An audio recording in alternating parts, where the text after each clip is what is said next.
going to play a recording that my mom's singing on of the Temple Beth Emet Choir, giving it their all and presenting Cantor Philip Model Shiviti. And he composed this for a choir member, oh gosh, well, many moons ago after he passed.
Adonai Rui Lo Exar Bino Deshayar Bitseni Al Mei Menuchot Al Mei Menuchot Yenahaleini Nafshi Yeshovev Yeshovev Yancheini V'magalei Tzedek Yancheini V'magalei Tzedek Leman Shemo Gam Ki Elech Begeit Samavet Lo Irara Ki Ata Imadi Shivtecha Umishantecha Hema Yenachamuni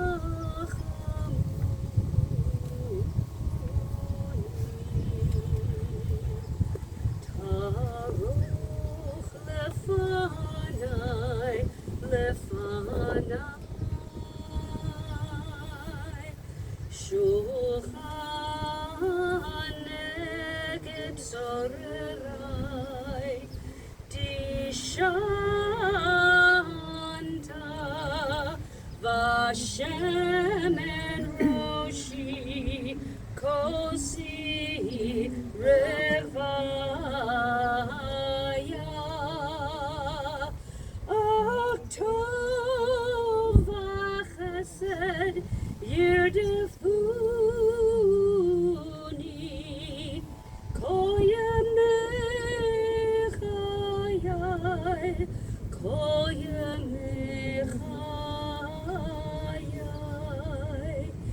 Vishavti Beveit Adonai Leorech Yamim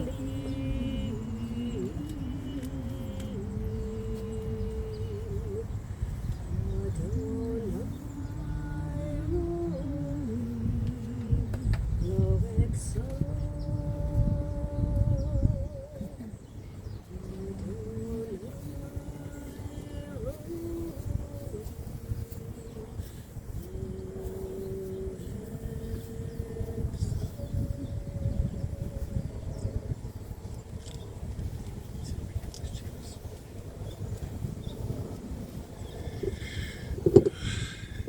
If you haven't yet thought to turn off your phone, this might be the ideal time before the embarrassing moment of when it goes off. So if you just want to double check those.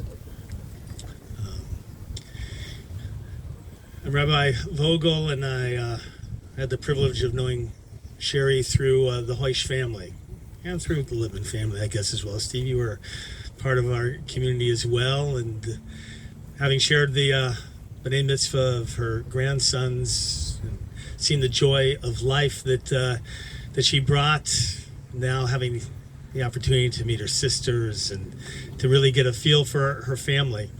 And I know the community at Beth Emet was so important. How many of you are from the Beth Emet community? Wow. So I know much about your community. Yesterday I was at a funeral for Miriam Rosner Carroll, who was also part of the Beth Emet community. Beth Waxman, later Elisheva Gordis, the Talkners, the Wagners, all these families that reflected, these are from the 60s and 70s. What a remarkable community it was and is, and that she was part of it, and the music that was such an important part of that community. Chazan Mimi loved that she was singing that 23rd Psalm, to hear some people joining in, and Rabbi Cantor J. Harwood can't control himself, but it's good, right? As it should be, right? Because music comes from the heart and the soul, and that's what Sherri was all about, to feel that music in her soul, and we felt that as well. The words of the 23rd Psalm, which speak about the valley of the shadow of death, for me is a metaphor very often at the end of life when you are in that valley, the people who are holding the hands of the one who's passing. And in that moment, for me, you feel like you're in the valley of the shadow of death. And Sherri, who was there for a while, whose strong will just was not going to succumb too easily to the inevitable. But that was her disposition in general, wasn't it? She was not one to succumb to other things, but who was going to have her will carry forth as much as possible. And so her passing was reflective of how she lived her life. For her family, who was there by her side to share those last moments. I saw, Steve, some of the Shabbat, the videos that you had, her reciting a blessing over the Talit at the end, and just the beautiful meaning of that. And walking through that valley of the shadow of death, we want to hold on, and yet we know to let go is the ultimate gift of love. To let them have strength and comfort. And that's what the family did over and over. It's to be able to say, we're going to be fine. You have taught us well. You have been a remarkable matriarch. You deserve to be at peace. To have been there in those moments and to have seen the family with such love around them. To acknowledge that family, you know them, the children, their spouses, Steve, Michelle, and another Steve, Elizabeth and Fred. The grandchildren who she adored, right? Knowing her as Safta, Daniel and Matthew, Mia and Corinne. The sisters, and spouse Fritzy and Bob and Leslie and Meryl, extended family, and we're all part of that beautiful web of life that she created. The words of the 23rd Psalm, some of you may know. I'll share in English. The Lord is my shepherd, I shall not want. God makes me lie down in green pastures, leads me beside the still waters, restores my soul. God guides me in straight paths for God's name's sake. Yea, though I walk through the valley of the shadow of death, I will fear no evil, for you are with me. God, your rod, your staff, they comfort me. Prepare a table before me in the presence of my enemies. You've anointed my head with oil. My cup runs over. Surely goodness and mercy shall follow me all the days of my life. I shall dwell in the house of the Lord forever. We're going to have some of the family speak today. The children and grandchildren will come up, and the sisters are going to share back at Beth Emmet afterwards when the meal of condolence, and they're going to have the opportunity to share some beautiful stories as well. But I'm first going to call forward Steve to share. Come on.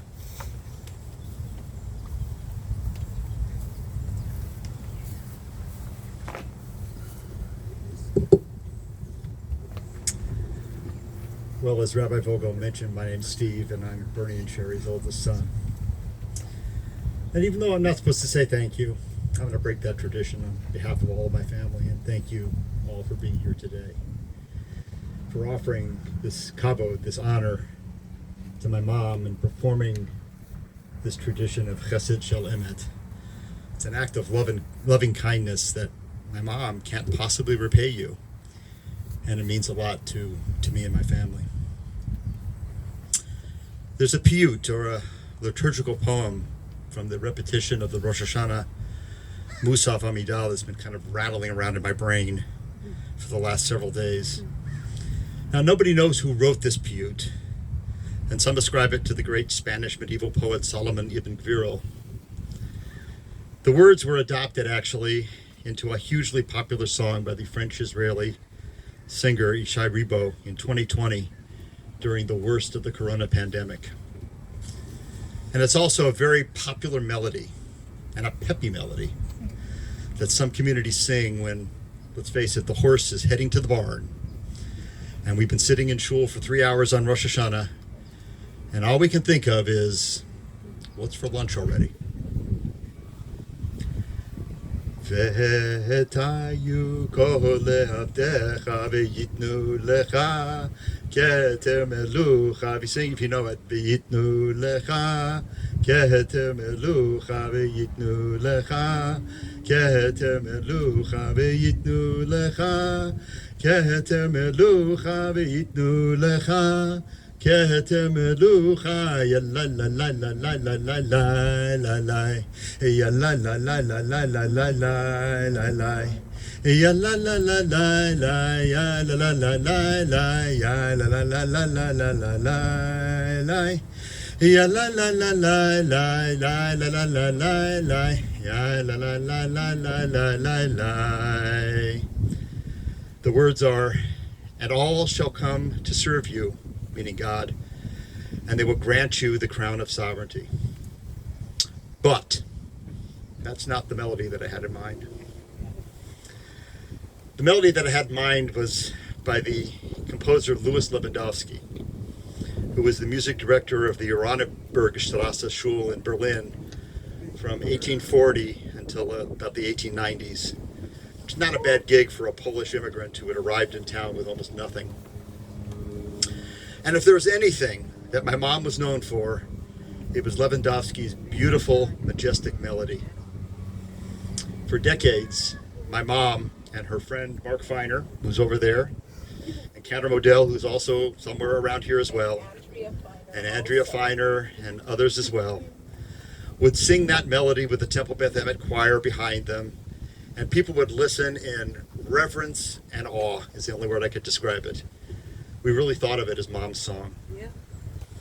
One year at my synagogue in the Bay Area, I happened to be sitting across from another Beth Emmet member, Betty Kaufman, a childhood friend of mine. And she also sang in the choir as a girl with Mom, and we started making our way through the Machzor on Rosh Hashanah, page 148, page 149, 150, 156. Huh? We skip right over it. Betty looked at me, and I looked at Betty, and I kind of sheepishly shrugged my shoulders, and I mouthed, "Yeah, we skipped it." Somehow, without apples and honey, or the shofar, or that melody, for me, it wasn't quite Rosh Hashanah.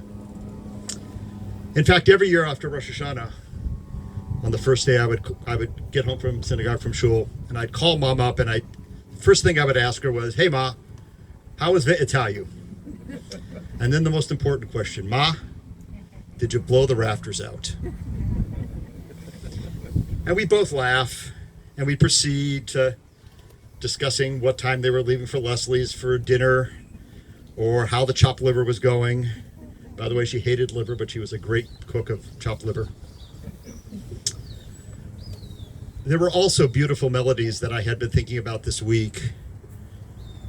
They're those of Jared and Jamie Stein that my sister Michelle had collected as part of a playlist on her cell phone. And she left them on Mom's lap in that little room, that little alcove on the second floor of the Jewish home. And as a side note, just to mention, the Jewish home is a treasure. And so is the Skirball Hospice that so lovingly cared for and supported Mom and us through this very difficult part of our lives. I held Mom's hand and I squeezed it, tapping out the rhythm. And it was kind of long after she had seemingly kind of disconnected from the world around her. But that rhythm and that music was something that I think got through to her. And we all seemed to agree that Mom heard it in whichever way she could. Then there was a week ago when Chazan Mimi Stein came out to the Jewish home on that outdoor patio on Shabbat afternoon with my mom in her wheelchair, and her sisters, Leslie and Meryl and Fritzy, and Becky was there, and Michelle and Steve Hoish, and a few other passersby that just kind of latched on, and we sang along to some of Mom's greatest hits, and that's a memory. That's a memory that I will cherish. Many of you have seen pictures and watched the videos of that event, and Mom's eyes were wide open. And even though she'd lost the ability to speak, you could imagine her tapping her feet along to the melody. And lastly, there was Mom's final night on earth. Michelle and I and Daniel came to her bedside, and as many of you know, she was having a really rough time of it. We lit Shabbat candles, we sang the Shabbat evening Kiddush, and then I held her hand, and with Michelle and I as her proxies, we sang the words of blessing for the children. First me, then Michelle, and then Michelle blessed her son Daniel in that final act. And we concluded the ritual, as we always did, with a kiss on the kepi. That night, Mom went off to Olam Haba and will soon join Dad in that heavenly choir singing Ve'etayu for all eternity. I love you, Mom.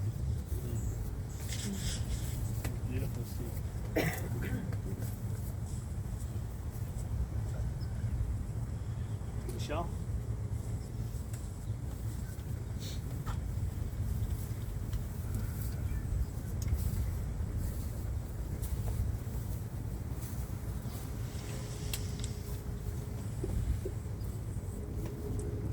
I was absolutely stunned at how I did not know what to say. It really shocked me that after knowing this was coming, I sat there and didn't know what to say. But here's what I come out with. Here's what I came up with. This morning, what I came up with was that I was able to smile when I went to the garage to retrieve a bracelet for my sister in the box that we had packed from the Jewish home. And I saw the bag of chocolate and I rescued it because Mom was certainly connected to us by chocolate in these last few months, certainly the last few days. And that chocolate was not going to get melted in my garage. Last year, I gave my mom a talit, a ritual prayer shawl that I created to replace one she'd lost when we moved out of her house in Fullerton. She helped my brother and I to complete the final part when we added the 4 fringes, and my sister sent words of blessing to recite. And we tied the knots in the corners of the talit in a prescribed pattern. They signify the 613 mitzvot, the commandments of Judaism, which keeps us as a people grounded in commandedness. And on Sunday, a few days ago, I removed 3 of those ritual fringes, and my mom was wrapped in that talit in preparation for this final journey. I'll retry them in the prescribed fashion on another talit that I will go on using on my Jewish journey. And I realized that losing someone you cherished is also a parallel process of unwinding and reconfiguring yourself to eventually find the new type of wholeness in a different iteration. Much like these rituals of faith, Mom was the force that kept us all grounded with her lessons and the life she shared with all of us. For my whole life, Mom has been passionately devoted to the things she values. Foremost was her family, all of it, in its messiness and complexity and love and blessing. Mom held each one of us close in her heart and took delight in our adventures and accomplishments. We were truly her most precious possession. She and my father must be so delighted to be reunited after the 2.5 years she spent missing him terribly since he left us. Mom threw herself into participating in her community all her life. Involvement in ORT, local political causes, eventually addiction to MSNBC, God help us all. I mean, nothing against MSNBC, but cable news, please, put yourself on a diet. Championing the call to save Coyote Hills, the open space in northern Fullerton near their house. She lived her conviction that she was responsible for making the world better and taking action. Mom and Dad had numerous circles of friends who they held dear. Neighbors, the synagogue, my father's hiking clubs, her ORT friends, and of course the amazing book club that kept them entertained and engaged for at least 4 decades. Mom and Dad relished participating in those book discussions and nearly always read the book being discussed. I am told at times the evening would veer off into political debate with varying levels of disagreement. But as an example to our country and society today, it ended in a respectful détente and always concluded with dessert and hugs at the door. Mom and Dad were tickled to death when our friends Diane and Steve Golden and my husband and I spun off what we jokingly called Son of Book Club. And we formed our own friendship with our own young families, following our parents' examples. In later years, the Havurah that they joined at the synagogue was a further source of community and connection and discussion and laughter and food. And these were the things that Mom found meaningful. Mom and Dad loved adventure. They took up downhill skiing in their 40s and cross-country skiing as well. They traveled the world, hiked and horse-packed together, and supported each other's interests. Dad almost never missed a concert in which we sang, and Mom was always much eager to hear about his adventures when he came back from his hikes. One challenge, however, which they eventually threw in the towel with was Dad's attempt to teach Mom to drive stick shift. I insisted that if they were going to ride around in a truck together that had a stick shift, she better know how to drive it just in case. But when he wouldn't stop laughing at her as she repeatedly stalled the truck on a hill behind the house, she fired him as her driving instructor. I took over eventually and finally got her to ease up and do the clutch and get the car moving, and she learned how to drive that truck. Mom found Women's American ORT when we were still small children and realized that this welcoming group of women championed a cause that spoke to her. making the world better through providing vocational education, and also tapping into one of her superpowers. She loved committees, planning, taking on leadership roles in her local chapter. Every sisterhood in this world, every community should be so lucky to have such an eager committee member. She met a wonderful group of mentors when she found ORT, who encouraged her to take on challenges and grow with their organization. Mom also utilized her tremendous gift for writing and public speaking, making a regular circuit of local synagogues as the featured ORT Shabbat speaker. ORT remained her passion from the early 1960s until she could not attend meetings any longer when they left Fullerton in 2023, although I did Zoom her into an ORT membership tea, which she adored. Mom discovered passion as an educator after we all left home, and she felt the desire to take on a new challenge. Joining the teachers at the religious school at our synagogue at Temple Beth Emet was an obvious choice, and she always loved explaining things to children. And what religious school would not snap that up? She threw herself into developing lesson plans, writing dozens of plays for her students to perform at the holidays, mastering software that would let her peck out Hebrew text on the computer. And she took great pride in her evolution as an educator. We can attest to that fact by the monumental task it took to finally remove the volumes she had collected in the lesson plans she adored and the plays that she treasured when we finally moved them out of their house. Mom absolutely adored her synagogue community. She was drawn into Temple Beth Emet by the beautiful music of Cantor Modell, who she called Hazani, and he created his glorious choir, which she couldn't resist. As a little girl, I loved nothing more than to accompany her to services on Friday nights so that I could sit in the congregation and hear the choir sing the amazing Kabbalat Shabbat service. And I recreated it in the backyard every Saturday morning by myself. I conducted an imaginary choir. That, along with the wonderful music that she introduced us to, Rodgers and Hammerstein and Lerner and Lowe, and the Kingston Trio, and the ongoing classical musical selections Dad had playing regularly, was the soundtrack in our home. But from the time I could hum a tune, my life's mission was to sing in the choir, because I just loved watching my mother in the soprano section and listening to her glorious voice. I marched up to Cantor Modell and demanded that he put me in the children's choir the day I turned 8. My years singing in the Beth Emet choir with Mom when I was finally old enough to be in the adult choir were a joy. And when my husband Steve and I started dating in college, I probably sealed the deal when I brought in a baritone to join us for high holiday services as well. My mom and I continued our musical bond when I was able to join her in the LAZC, the Los Angeles Zimriah Chorale. And Steve had been singing in that group as well for years, but I waited until the kids were old enough for us both to be out of the house at the same time for rehearsals. My mom, my Aunt Leslie, my cousin Becky, and I staffed a huge trunk of the soprano section together.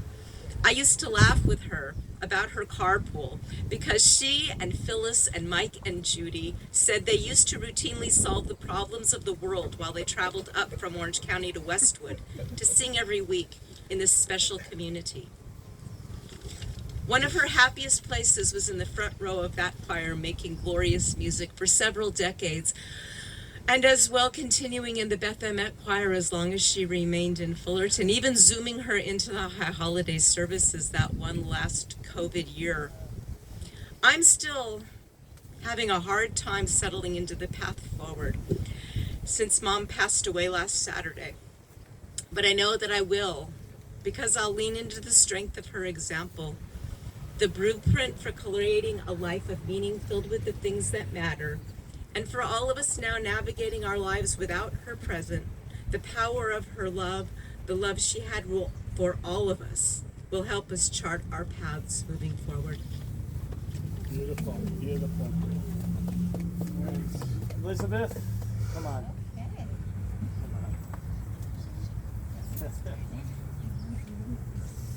I know so much is shared already. Here, give her the microphone. Yeah, This is kind from the of- microphone yeah. so they can hear you. Hey y'all, I'm hobbling because I broke my toe a couple of days ago.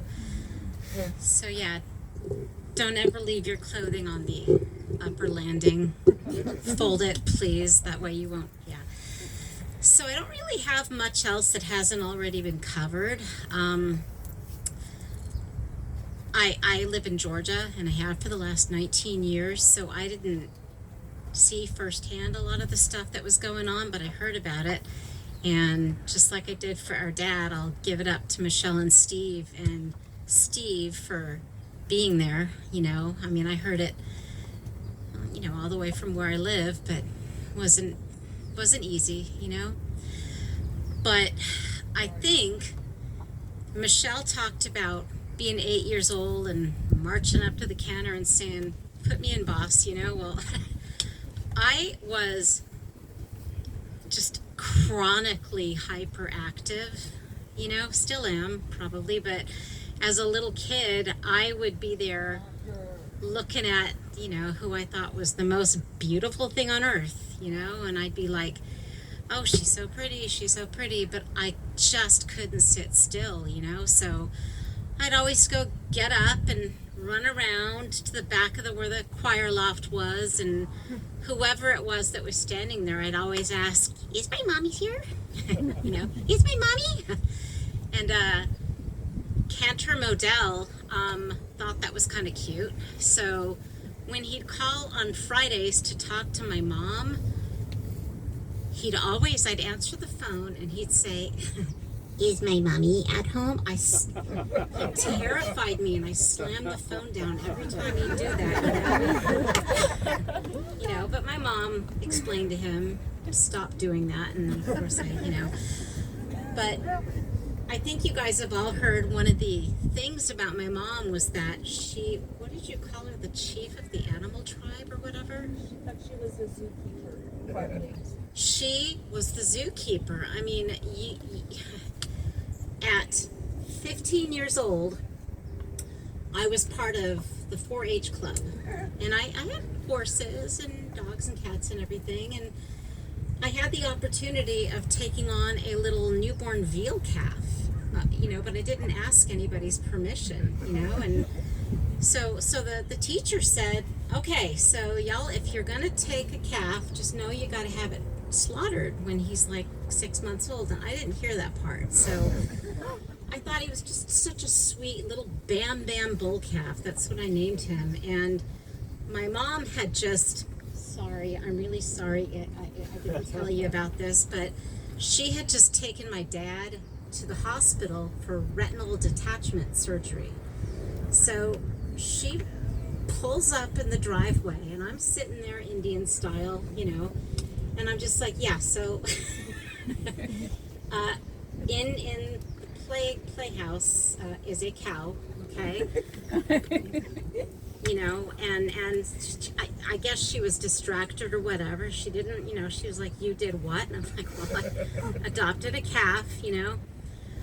So I vividly remember the next morning, this sweet little calf waking up the neighborhood, you know, and she, what could she do? I mean, she didn't want anybody calling her. I was absolutely scared to death that was going to happen. So both of us go out into the backyard, and she's wearing this little pink gown, a nightgown, you know, and she grabs one end of this little cow, and I grab the other, and it's just, we tried to get him settled, but he, oh my gosh, his poor little tummy was so upset, you know. So I just, you can imagine, you know.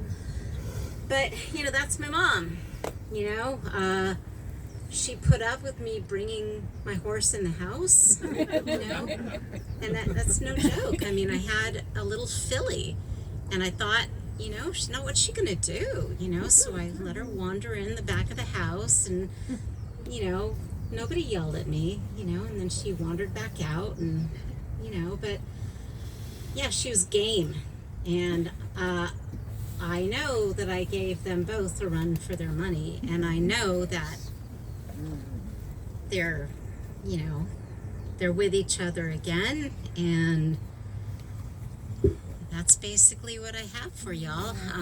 Thank you all for coming, you know. Yeah, you're welcome. Yeah. Your brother and sister a hug, yeah. apparently Sherri's love of animals started at an early age. There's a story from her sister sharing that at Cedar City, Iowa, Mason City, Iowa, where there was, we have goldfish toss here in Southern California. They had a duck toss. And if you could make it, you got to take home a duck. And 10 cents a toss or something. And she kept going and going and going. They said she must have spent $20 or something, they figure. And eventually, the keeper of the game of the toss just gave her the duck to take home. And one day, I think she just showed up with a puppy at the house. She was like, from an early age, there was this nurturing, loving spirit for humans and for animals as well. Who's it? Matthew, you're coming up? Daniel, who's going to go? Come on.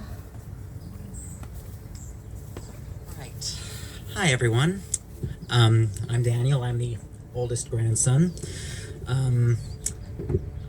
I don't have nearly as much time on Earth with Sherri Lipman, who I called Safta, as Michelle, Elizabeth, and Steve had.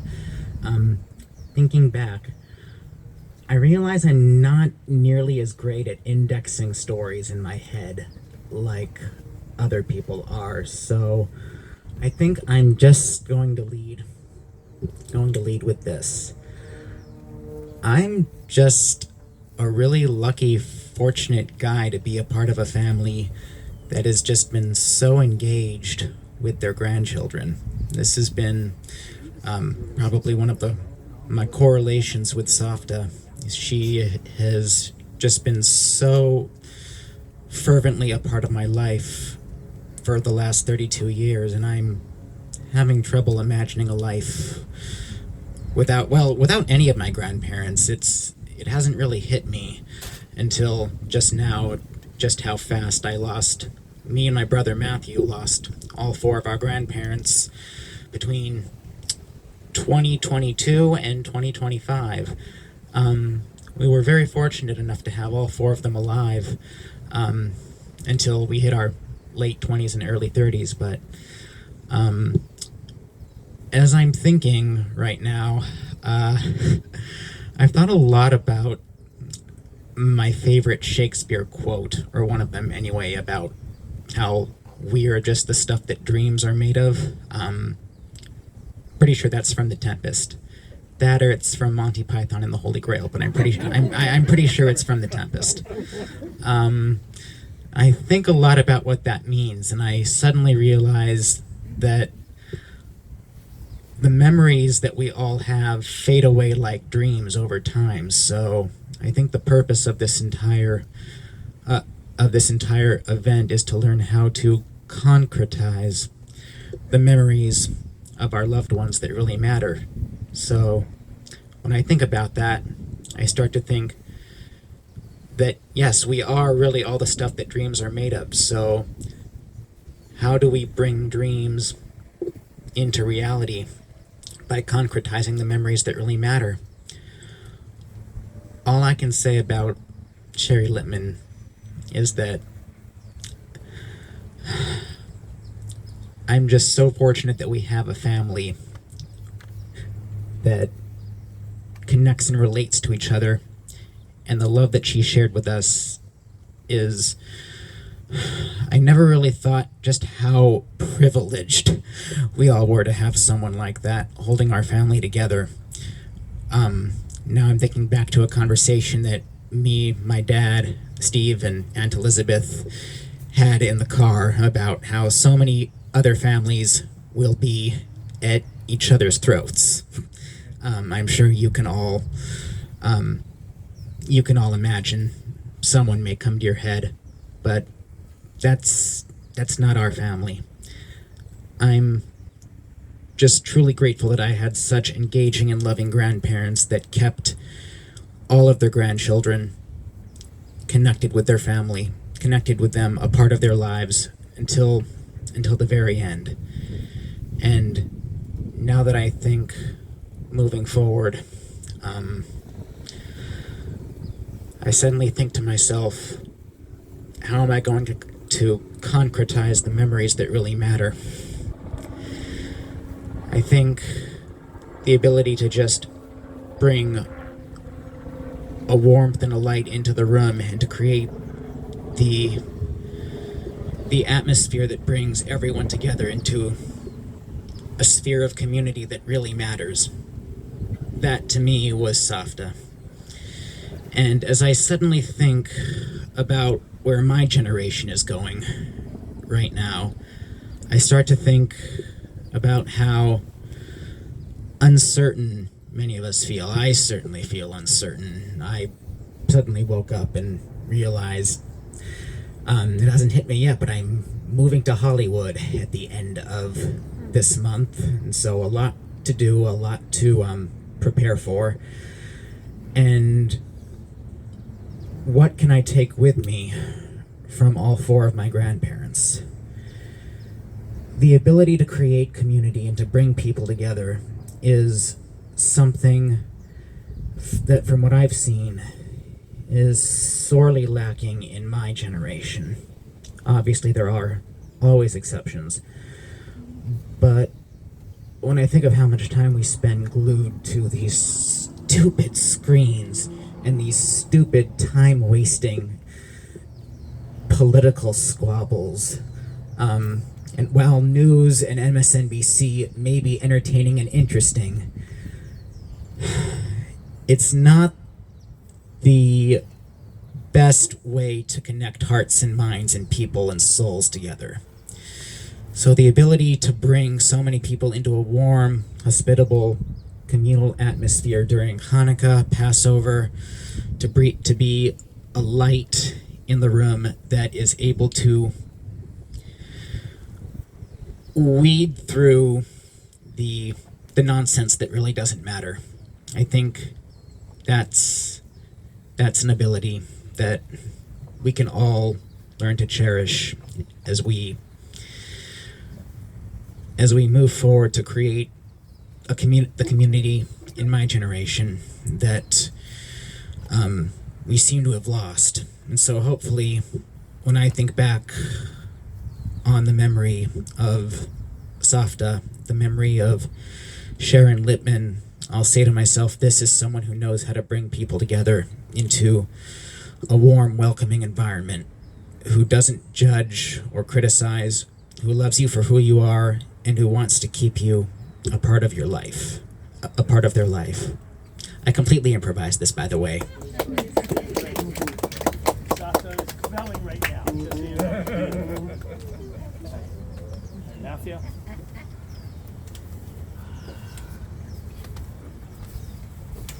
All of that one up, Matthew. Yeah, what do you got? What do you got? Hi, I'm Matthew, Daniel's younger brother, and my Safta is a second oldest grandson. Not a whole lot I can say that hasn't already been said. And I think when thinking about all this, one thing that came to mind is when I think about some of my favorite parts of myself, I realize that I think I got a lot of them from, among other people, my Safta. And I think about being a creative person, and I do a lot of theater, and I remember growing up, my Safta and my Saba, they would come to like every performance, like even like the smallest like random middle school play. And when I really look back and think that they were driving all the way from Fullerton to see what I have to imagine from their perspective was a mediocre at best production of 12-year-olds doing a play. I think that really hits home to me, like Daniel was saying, just how much we had great grandparents. They were a little bit kooky. She was a little bit kooky. I like a bit of myself that's a little bit kooky.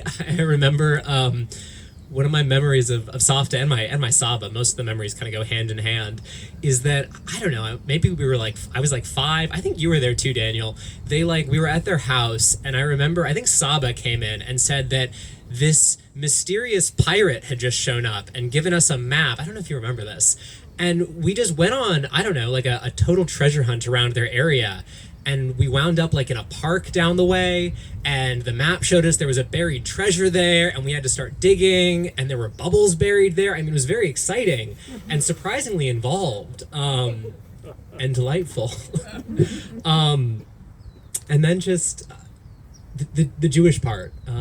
And, you know, I really feel so blessed to have had such a really firm Jewish upbringing, and not the least of which comes from my Safta. And when I really think ahead and try to imagine maybe how am I going to remember my Safta 20 years from now, I have a feeling there's a lot of things, like Daniel was saying, there's a lot of memories that are probably going to fade. And I just know that one of the things that will never fade when I think of my Safta is the sound of her voice singing the Shehechianu at all of our family gatherings with this special melody that I only ever hear at these family gatherings, and like that soprano voice of hers singing that very specific Shehechianu melody. And I have to say, you know, if the only memory I have of her 50, 60 years from now is that sensation, then I will feel very blessed to have known a very wonderful person. Beautiful.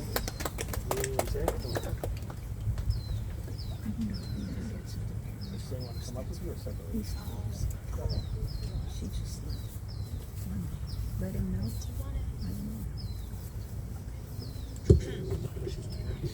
I don't think she's gonna. Hey everyone, my name is Mia, and I am Sherri was my Safta, and I am her eldest granddaughter. I almost said grandson. Yeah, I'm her eldest granddaughter, and my sister Corinne is her a second eldest granddaughter. Yeah, her second eldest. Yeah. Youngest, second eldest.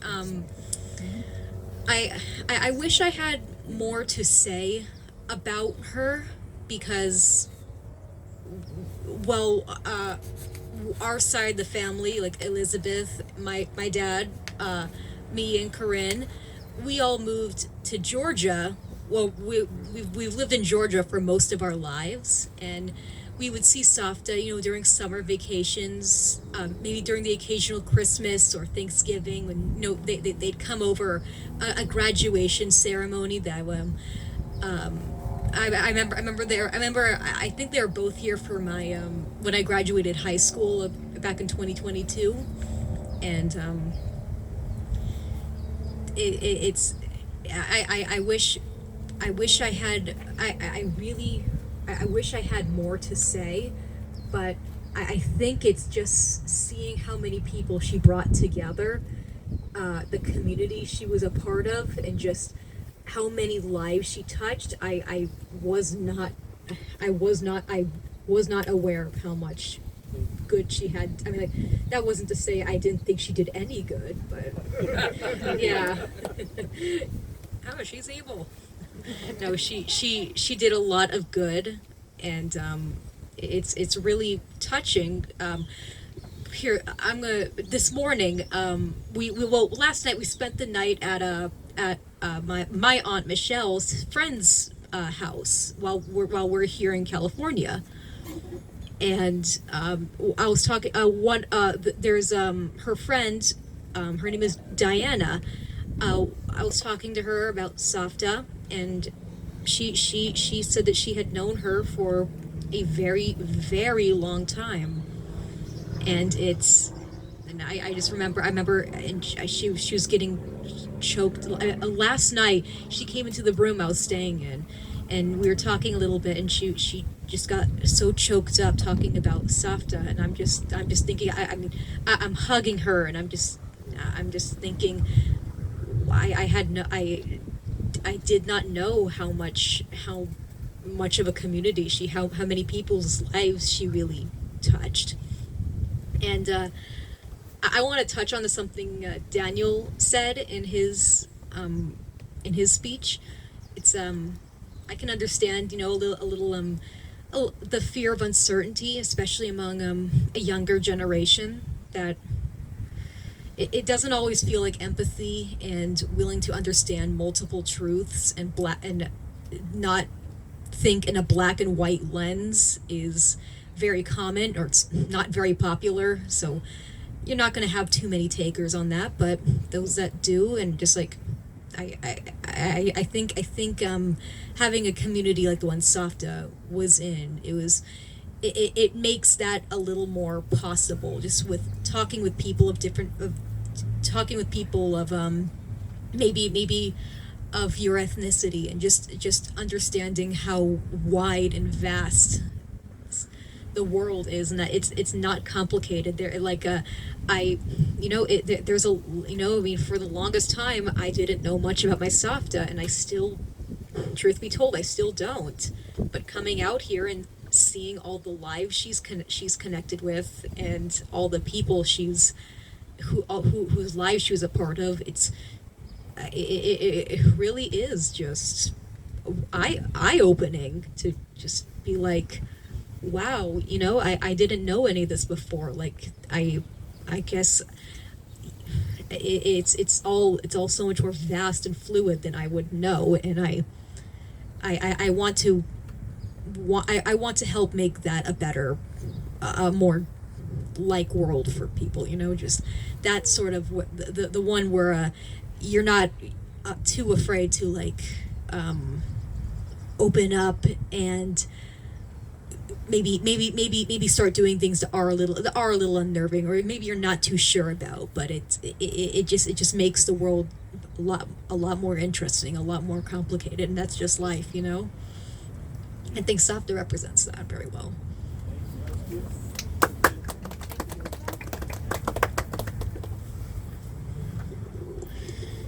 And Mia, to know that's part of the grieving process is recognizing that our perspective is, it's one-dimensional, how we know people, and learning and hearing about the other perspectives. That's how we gain the fuller picture of their lives. So I thought about the words that I could share about Sharon Lynn. No one does says Sherry. The easy go-to image is that of Miriam, the biblical character of Miriam, and how she sang and led the Israelites, and the great musical talent that she had. How she was a protective sister, if you will, of Moses, following him down the Nile to make sure he's okay. And that's too easy. Like, I get it, but Sherry was more complex. And then I got to hear the story of the sisters as we met. And then I thought about the story of Benot Slavchad, the daughters of Slavchad. I don't know if you know this story. Do you know this story from the Bible? So it ends up, as Bashir works, that it's this week's Torah portion. That was the most remarkable thing as I sat there talking with them, and the image was evolving in my mind. And when I went home and I said, like, where is that darn story? Sure enough, because we focus on Pinchas in this week's portion. And so the story of the daughters of Slavchad there's 5 of them, so just one less. But they're told that because there's no male amongst them, that when their father dies, right, that they won't inherit any of the property, anything. And they go to Moses and they say, absolutely not. Like, what do you mean? Right? Like, we have every right as any male would have. And Moses goes to God and said, okay, like, yeah. And I thought about these sisters and Sherry, and I thought, like, that's a little bit more like it. Right? Like, not to take anything for granted in terms of, like, to accept what society's going to tell you. And that's from the very beginning. She was the first bat mitzvah in their synagogue in Iowa on a Friday night, 1952. And she was ahead of her time even then. And to be able to demand equality, to be able to challenge the assumptions of life, and to say just because it's been this way doesn't mean that's the way it should be. And that's what she brought into this world. And I heard the stories about these sisters who said they're good friends, all 4 of them. They loved each other, but they also knew how to fight. Right? They had that ability to balance. And Fritzy, you shared a room. Right? Where's Fritzy? Where are you? There you are. You shared a room for a number of years, and yet you said you really became friends later in life as well. Just 2 years apart with much younger sisters. And They said about Sherri, those of you who may not know this, that she was the protector of those sisters. She was the maternal one. She taught Fritzy how to get off a ski lift. Is that right? It's an important life capability of survival. If you can't get off a ski lift, you are in trouble. Right? Taught Leslie how to ride a horse. Is that right? And to walk nearby and to make sure that she wouldn't fall off. Right? Meryl talked about the sisters so different yet fit together remarkably well, like a puzzle. Just each sister playing their part, laughed a lot, they fought a lot, same sense of the ridiculous. That was a quote. And then they have a sister day once a year, and they even got t-shirts, these beautiful t-shirts of the picture that they had. And I thought about those daughters of Slavhad and how Sherri moved back and forth between Miriam, the character, and the daughters of Slavhad. And how there are moments of just where she was going to be the nurturer, and there are other moments that she was going to challenge the heck out of you. And so as we share some things, you'll feel going back and forth these traditions. She played clarinet originally, but when she moved out into Van Nuys High School, they had clarinet players already, and she learned to play the bassoon. And just like you do what you have to do, and she was so musically talented, although apparently she did not like to practice.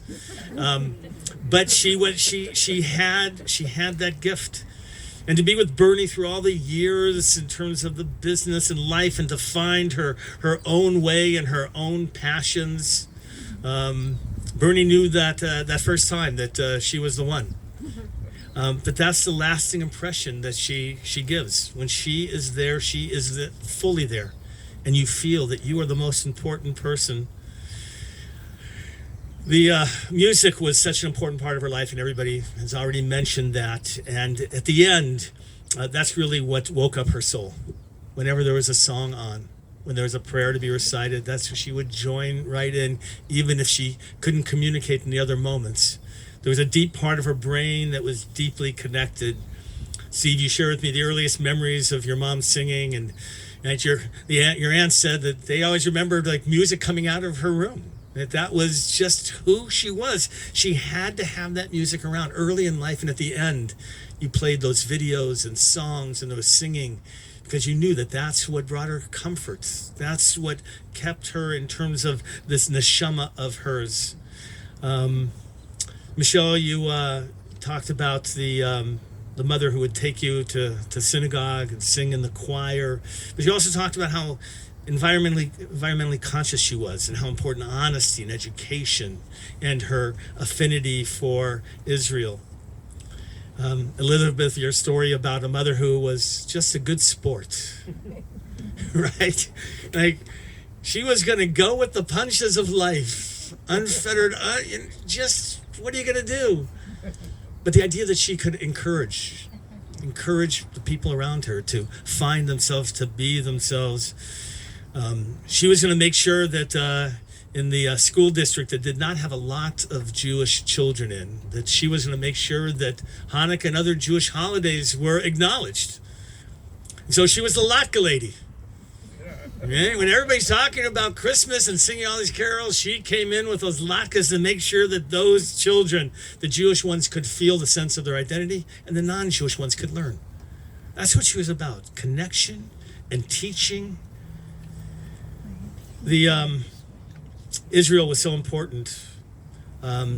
Michelle shared with me, I think with Michelle it was you, that Sherri had a memory. One of her earlier memories as a 10-year-old was 1949, singing Hatikva, right after the birth of the state of Israel a year later, and feeling that sense of pride. Like that memory instilled in her at an early age. She even talked about making Aliyah. She loved Israel.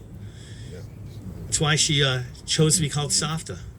Somehow it evoked a special connection of identity to the land.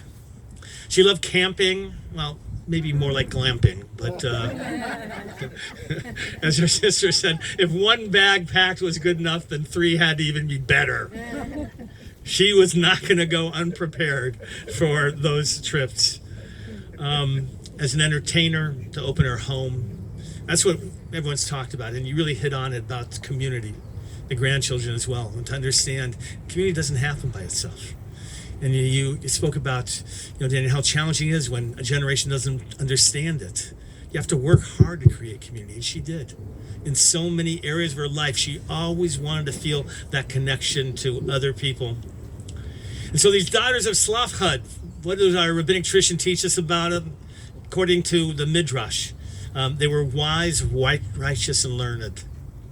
According to another Midrash, they saw what others did not see, could see the future that could be. What else led them? They had a faith in the land of Israel, and they believed and they wanted their inheritance in the land. Pioneers of justice and equality, role models of assertiveness, symbols of faith, examples of women's voices shaping Jewish life. That is Sherri. The tradition of Miriam and the tradition of the daughters of Zlafhad.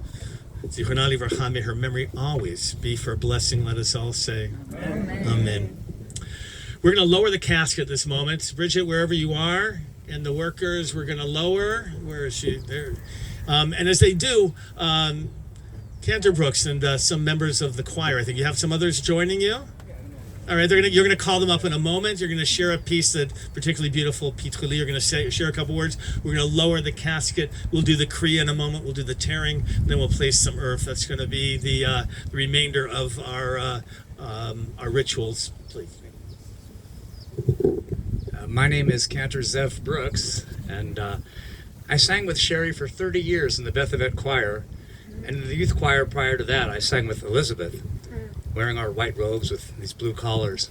I'll say Sherri met me on August 12th, 1977. I can say that because I came to California August 10th, 1977 on a Wednesday.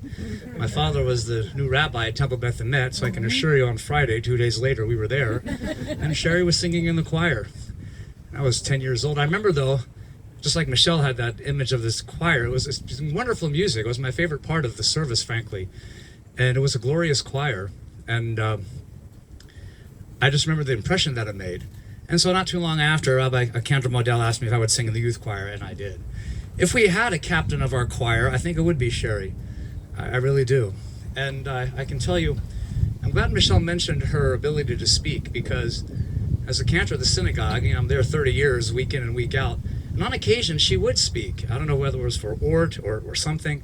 I was always really, really impressed with how articulate she was. I mean, I don't necessarily remember what she said, but I remember how I felt when she said it. And she was really quite a remarkable public speaker. I don't know if many of you know that, but I'm glad you mentioned that, because she did really leave an impression on me in the way that she spoke. And I like to say, the holidays are kind of grueling. I sing with the choir, I sing a lot individually, but usually after the service on Rosh Hashanah, Yom Kippur, Sherri would always come up to me and congratulate me and tell me how much she appreciated what I did. And that meant a lot to me personally. I mean, very much so, because A, she's a wonderful singer, and 2, she cared about the tradition and the music, not just what we were doing, but the tradition at Beth Emet that went back to Cantor Philip Modell. Yeah. And she was one of the original members of that choir. So when she told me that what I did made an impression upon her, or helped, bring this service to life to her, it meant a great deal. So I like to sing this song. This is a song from Hallel. It's called Pitchuli Shar Et Tzedek. Open for me the gates of the righteous. I will go in, give thanks to God. This is the gate of the heavens. Only the righteous will enter. Pitchuli Shar Et Tzedek. Avo Amadeya. Ze Ashar Ladonai Tzadikim Yavo Ze Ashar Ladonai Tzadikim Yavo. Now I'd like to introduce or welcome up with me some members of the Beth Emet choir. Eileen Levine, Andrea Feiner, whose husband I know in the heavens is welcoming Sherri into the choir, wherever choir he's got going. And he was our wonderful choir director for so many years. Really taught me the music that I sang. And Bob Strickler. And when you introduce, you want to introduce? I don't know. Okay, and Eileen will introduce the song we're going to sing. Can I say one thing first? Some things I remember very well about Sherri. One was the unpicnic on Yom Kippur.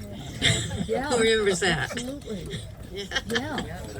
We're going to have one tonight, perhaps, if things ran late. And also, we came to several Pesachs at your house, and it was fabulous. So I want to say that. Real quick, I just noticed something that Sherri and your dad are actually right next to my parents. We noticed that, yes. Yes. There's a poker game going on. I guarantee it. My parents are right here. Bernie's right there. Sherri's right there. So, yeah. They're going. And counter's over there. Counter's over there. One more real quick thing. At the end of services on high holidays, before we did Adon Olam, Zev, Cantor Zev, and even Cantor Model at times would kind of look around to see who was actually going to be singing this, because they would, with all the commotion, kind of forget a little bit. And Sherri or I, or sometimes a couple of others, would look over at whoever was in charge and say, "We got this." Sherri, we've got this. Adon Olam, Hashem Olam, B'Terem Kol Yitzir Nivra. Adon Olam, Hashem Olam, B'Terem Kol Yitzir Nivra. Adon Olam, Hashem Olam, B'Terem Kol Yitzir Nivra. Li'et Nasa v'Hesakol, Azai Melech Shemo Nivra. Adon Olam, Hashem Olam, B'Terem Kol Yitzir Nivra. Adon Olam, Hashem Olam, B'Terem Kol Yitzir Nivra. V'ya'adoi kilot hakol, Leva'ado yimlok nora. Ve'hu haya, ve'hu hoveh, ve'hu yeh v'tifara. Adon Olam, Hashem Olam, B'Terem Kol Yitzir Nivra. Adon Olam, Hashem Olam, B'Terem Kol Yitzir Nivra. Bi'a'ado av kiruvi, v'yet isha v'ya'ira, v'yimruchi k'vi'ati, Adonai li v'lo ira. Adon Olam, Hashem Olam, B'Terem Kol Yitzir Nivra. Adon Olam, Hashem Olam, B'Terem Kol Yitzir Nivra.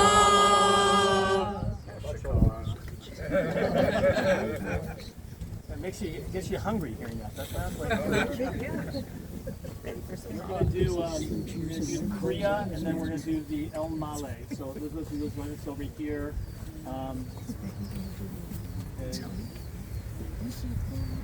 And Meryl, come on. Leslie, Mitzi, come on. Because you have the Kriya as well. I placed on the left-hand side for children mourning a parent, for sisters and for others on the right-hand side, symbolically close to the heart, acknowledging the obligation of children to parents. Kavod, kaved avicha v'timecha, you shall honor your father and mother. You do it in life, you do it in death as well. And so we're going to recite a blessing. I'll read you that, and then we'll do the tearing itself. Okay, so repeat after me. Baruch atah Adonai, Baruch atah Adonai, Eloheinu melech haolam, Eloheinu melech haolam, Dayan, Dayan, ha'emet. ha'emet. So the Lord God, for whom we're grateful for all of love and life that's shared. So I'm going to start just tearing it up here. And then you can tear it up a little bit more. Okay, stir it up.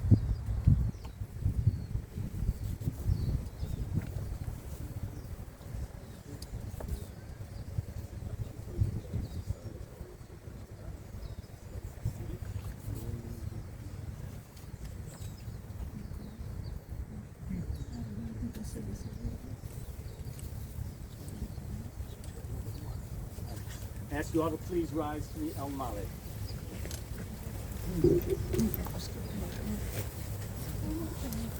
El Male Rachamim Shochein Bameromim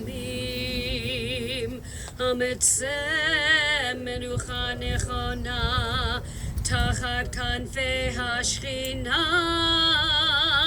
B'ma'alot Kiroshim U'Tohorim Kezohar HaRakia Mazhirim Et Nishmat Sarah Malka Bat Yisrael V'Rachel Shahalcha Le'olama Began Eden Tehei Menuchata Ana Ba'al Rachamim Hastireha Beseter Kenafecha Leolamim Utzerur Bitzror Achayim Et Nishmata Adonai Unachalata V'tanuach v'shalom al mishkava v'nomar amen. Exalted, compassionate God, grant infinite rest in your sheltering presence among the holy and pure, to the soul of our beloved Sarah Malka, Bat Yisrael Rachel, who has gone to her eternal home. God, we ask you to embrace this beautiful soul. May she hear the music of the heavens. May she harmonize with the harmony of life. May she feel your eternal embrace, and her soul now be bound up in the bonds of eternal life. May she rest in peace, and let us all say, Amen. All right, we're going to have the family come forward first. They're going to place some earth into the interment site. Come on, you can go forward. Some people place one shovelful, some place three. Corinne, come on as well. The granddaughters, come on, everybody. And the whatever shovelfuls you put, the custom is not to hand the shovel to the next person, but to place her back in the earth. And you can do it from the other side. Grandchildren, why don't you go to the right over here? Actually, you can do it there. And then we'll invite others to come forward in a little bit.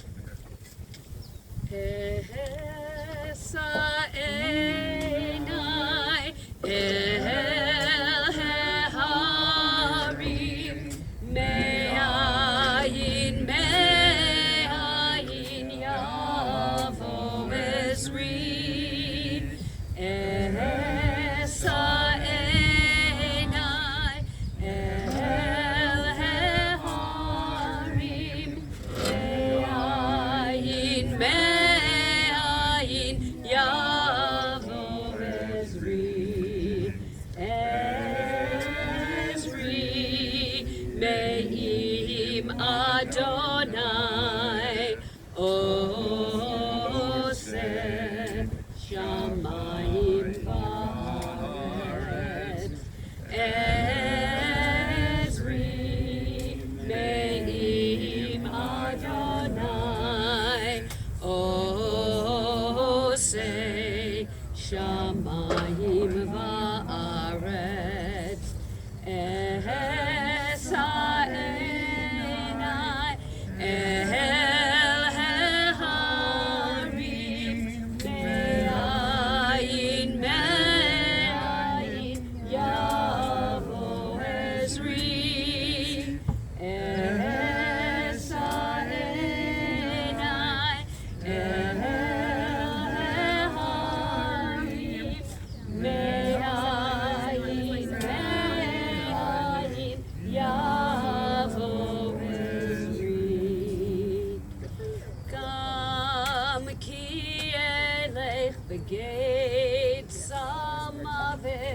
Lo, lo, lo, irara. Gam ki elech begeit samavet. Lo, lo, lo, irara. Lo, lo, lo, lo, lo, irara. Ki ata imadi. Lo, lo, lo, lo, lo, irara. Ki ata imadi. The family's going to recite the words of the Mourner's Kaddish at this time. Following that, everybody is invited who wishes to come and participate in the mitzvah of placing earth. Me'afar atah ve'afar tashu, from dust did you come, unto dust shall you return. It's a great act of mitzvah, of chesed, to engage in this last act of unrequited love. We often do things in life expecting to be rewarded or that kind act to be returned, but at the end, it is just all our love that we are able to share. If you know any of the responses of the Mourner's Kaddish, we invite you to respond to help acknowledge with the family the strength and comfort community that they're surrounded by. Those reciting the Kaddish join together. Yit kadal v'yit kadash shenei rabba. Amen. Ve'aman divrach irutei ve'amlich malchutei. V'chayechon v'yomechon v'chayei d'chol Beis Yisrael. B'agala v'zman karim. Amen. Yehi shmei rabba mevorach le'olam u'me'omaya. Yitbarach v'yishtabach v'yitpa'ar v'yitromam v'yitnaseh. V'yitadar v'yitaleh v'yitalal shmei l'kudusha. B'richu le'elam min kol birchata v'shirata. Tush v'chata v'nechmata. Damiran be'alma v'imru amen. Yehei shalama rabba min shemaya. V'chaim aleinu v'al kol Yisrael v'imru amen. Oseh shalom b'imromav, hu yaseh shalom. Aleinu v'al kol Yisrael v'imru amen. The greeting we have for our mourners in the Jewish tradition, Hamakom Yinachem Etchem B'tok Sha'ar Av Leitzon B'Yerushalayim. May God, and we as agents of God, bring you strength and comfort with all the other mourners of Jerusalem and Zion. Going to have you all, the family, sometimes you finish by having the family go through Shirot, 2 lines, and exit, but they want to make sure that the burial takes place in terms of the covering. Going to be returning to Beth Emet following. There'll be a meal of condolences there, and then they'll share more stories. There'll be Mincha, Mariv services, I believe, that at the synagogue. So you can come forward and place more earth if you wish. Anybody can come forward and to participate in the mitzvah at this time.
Oh, you, I mean, I know of you. I'm not Rabbi Steve. Oh, yes, I said you have to get Right, exactly. But you be with this occasion. right? Yeah. Oh, yeah. Take this Yeah, for sure. I'm sure Like you they see people in their complex and everybody else. It's an open house.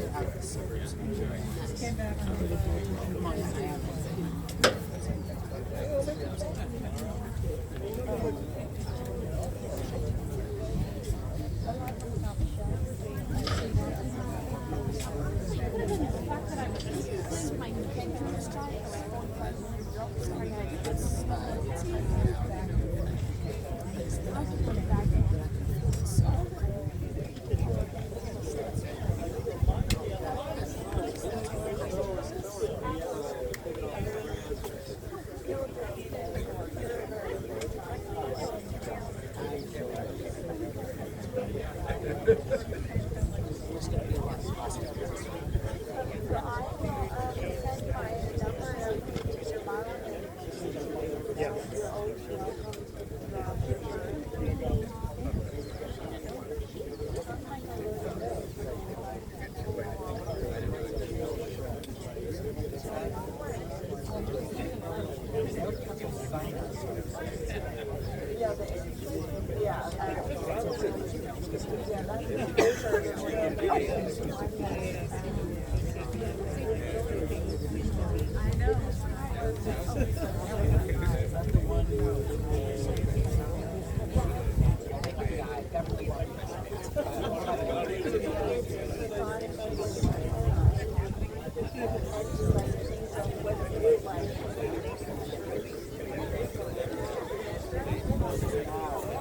Oh, of course, Mary. I'm so sorry.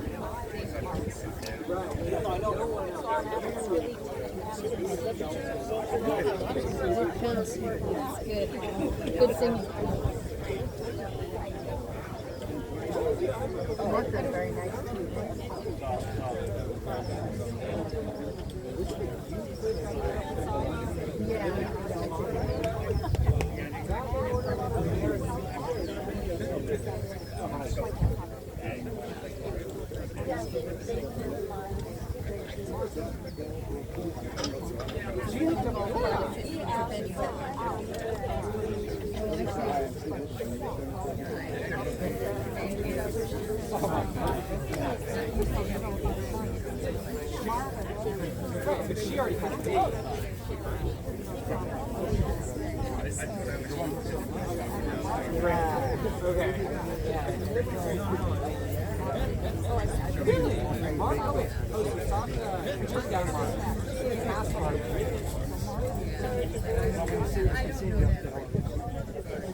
But I've heard it. No, I get weird. I mean, I don't know it, but I had it studied. So I know.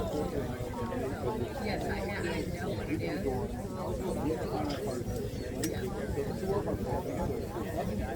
Yeah, I guess, but I, you know, I'm that's the way it's twisted that. Mostly. It's a feeling. I know, that's exactly it. Yeah. She's a wonderful lady. That's right, that's right.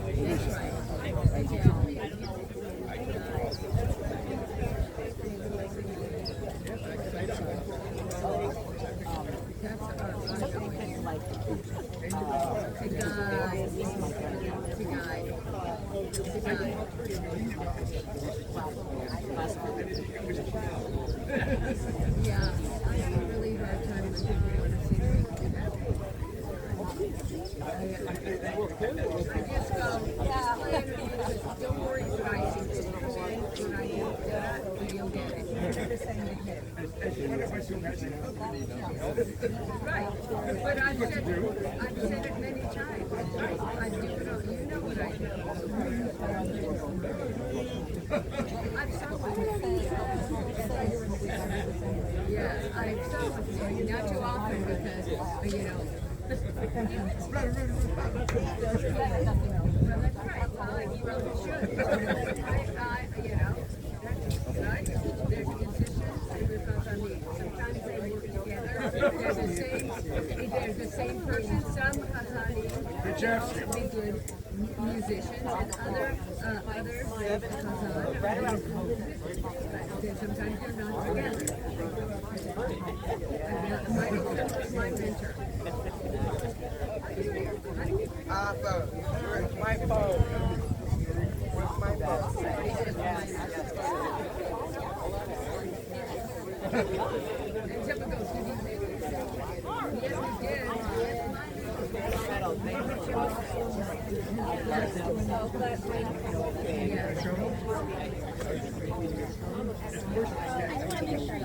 Okay, good. Thank you so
Oh my god, my oh my god.